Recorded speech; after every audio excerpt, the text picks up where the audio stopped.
পুরুলিয়ার কাশীপুরে হিন্দু সাধুদের ওপর আক্রমণের ঘটনার প্রতিবাদে এবার কলকাতায় মিছিল। রাষ্ট্রীয় স্বয়ংসেবক সংঘ ও বিশ্ব হিন্দু পরিষদের প্রতিবাদ মিছিল করার সিদ্ধান্ত নিয়েছে।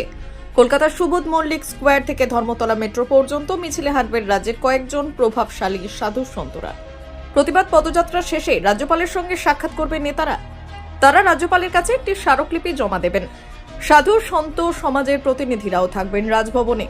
এ বিষয়ে বিশ্ব হিন্দু পরিষদের নেতা অমিয় সরকার বললেন, রাজ্যে সাধু সন্তদের নিরাপত্তা দরকার, তারা হেনস্থা হচ্ছে জানিয়ে কলকাতায় তারা মিছিল করবেন বলে জানিয়েছেন বিশ্ব হিন্দু পরিষদের নেত্রী ও সম্পাদক অমিয় সরকার। তিনি আরও বললেন, বিশ্ব হিন্দু পরিষদের রাজ্য নেতৃত্বরা এই কর্মসূচিতে অংশগ্রহণ করবেন।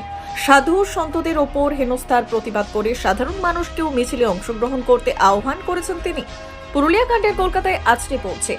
এবার এই কাণ্ড নিয়ে শাসক দল কি প্রতিক্রিয়া দেয় সেটাই দেখার।